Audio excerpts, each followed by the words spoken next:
Para uma boa carteira de investimentos de longo prazo, temos que nos atentar às três grandes fases da carteira, que é o período de acumulação, o período de transferência e o período de usufruto.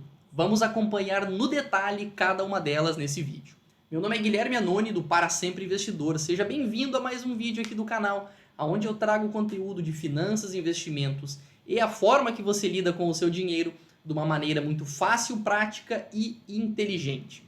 Vamos acompanhar essas três fases. É um conceito muito bacana que eu quero trazer para vocês, porque muitos dos investidores no começo da carreira ou logo dando os primeiros passos, eles já fazem uma grande salada de fruta nas fases de acumulação ou na fase de usufruto, enfim, porque nós temos que entender que, diferente de outras situações do mercado financeiro, tem alguns ativos que não fazem sentido ter na carteira em determinadas fases, se o seu objetivo é a construção de patrimônio.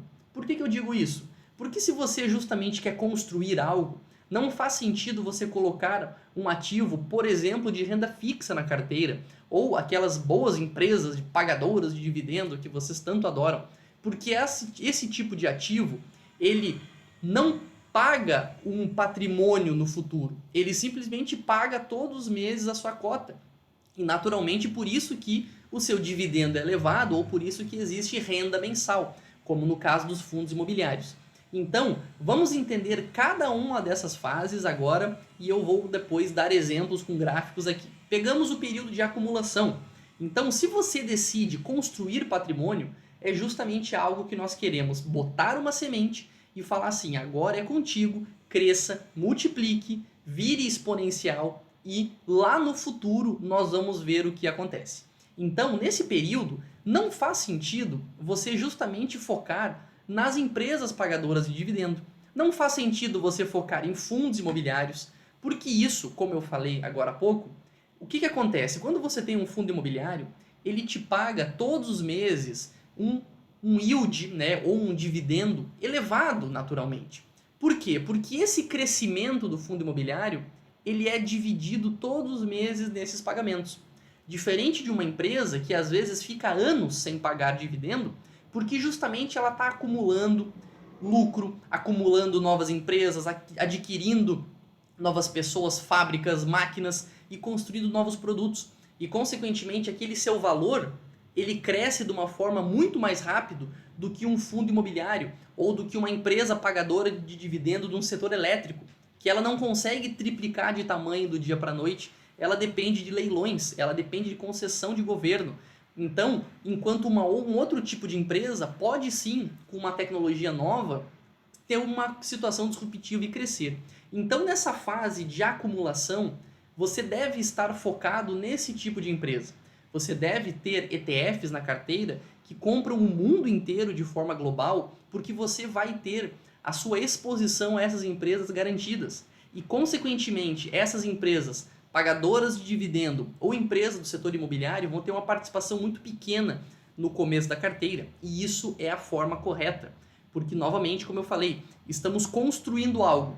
Você está colocando R$100 por mês nos investimentos ou R$1.000 por mês nos investimentos, você está dando um recado que aquele valor deve trabalhar para você.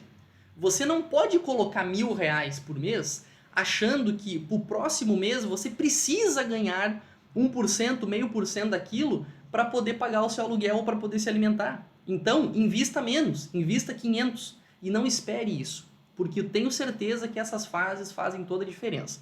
Neste gráfico agora que eu vou botar, nós temos o que podemos mostrar todo esse ciclo. O primeiro, aonde a gente acumula, esse retângulo em vermelho é a fase de transferência e o outro gráfico ali, a outra parte da perna para baixo, é a nossa fase de usufruto.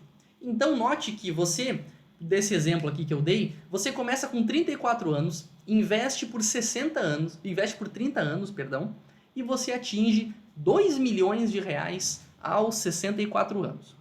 Neste momento, quando a gente pega os 64 anos, que é o pico do nosso investimento, um período antes e um período depois, que é justamente o que está em vermelho, é o período de transferência, onde nós começamos a vender parte da renda variável, todos os anos um pouquinho, e acrescentando aí sim essas rendas fixas, acrescentando fundos imobiliários, acrescentando empresas que paguem dividendos. Porque daí a gente começa a consolidar o período de investimento, porque nós não queremos necessariamente crescer. Nós queremos usufruir do patrimônio, que é o terceiro grande estágio, que é você simplesmente pegar a sua carteira e falar, ok, agora chega, não vou mais aportar e eu quero pegar todos os anos, vender o equivalente ao meu custo de vida e ir sobrevivendo até esse valor chegar a zero. Nossa, Guilherme, mas eu vou investir para depois chegar a zero? Isso está errado. Olha, não sou eu que vou dizer que está errado, nem como se está certo, ou se é bom ou se é ruim.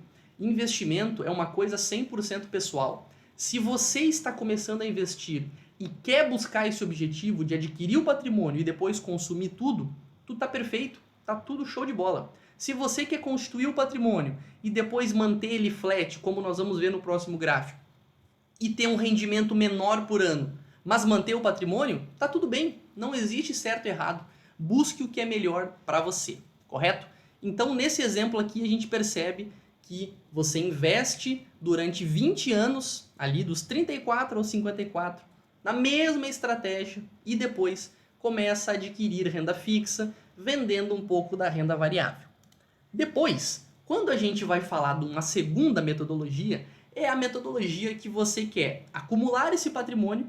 Aquilo ali é só um exemplo, tá? Dos 2 milhões ali, enfim. Então você quer acumular aqueles 2 milhões e depois você quer dizer assim, quero manter o meu dinheiro aqui e usufruir apenas de um percentual que me permita ter os 2 milhões corrigido pela inflação todos os anos. E isso é totalmente possível, como nós vamos ver no segundo exemplo, que é justamente uma forma que nós temos de introduzir a renda fixa e os outros tipos de investimentos numa carteira. Pegamos essa pessoa então, um exemplo, ela começa a investir com 31 anos, até mais ou menos ali 55, ela exerce o mesmo investimento todos os meses, que é 50% de ações nos Estados Unidos, 50% de ações fora dos Estados Unidos. Mais uma vez dizendo, isso é apenas um exemplo.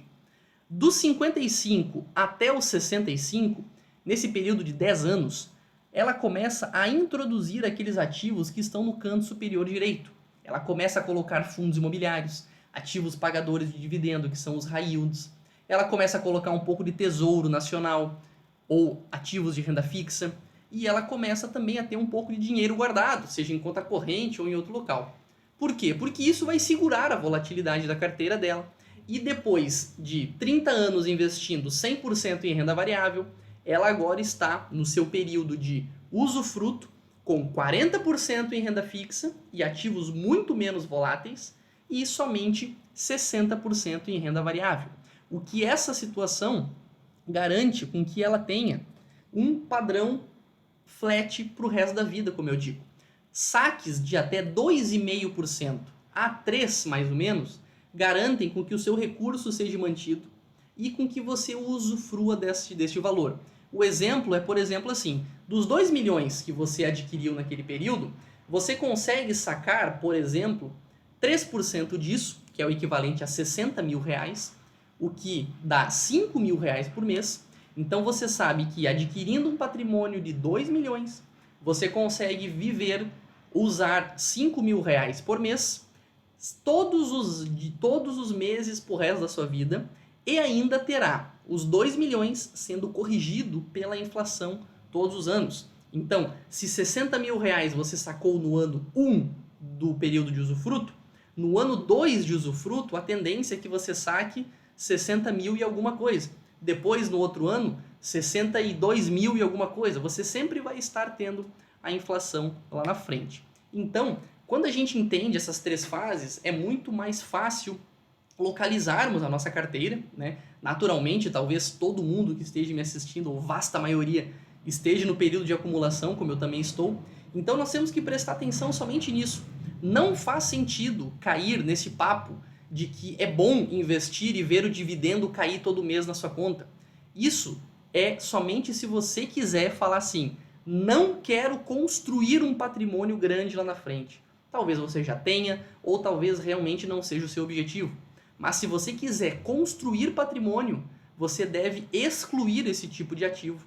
Ele não deve fazer parte majoritariamente da sua carteira. Ele vai estar ali sim, mas num peso inteligente que o ETF dá isso para nós, certo?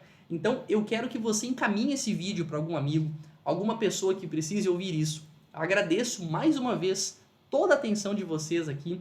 Este canal tem o intuito de trazer a educação financeira. Todas as terças e sextas-feiras temos vídeos novos aqui e, por favor, curta e comente e, como sempre, nos veremos no próximo vídeo.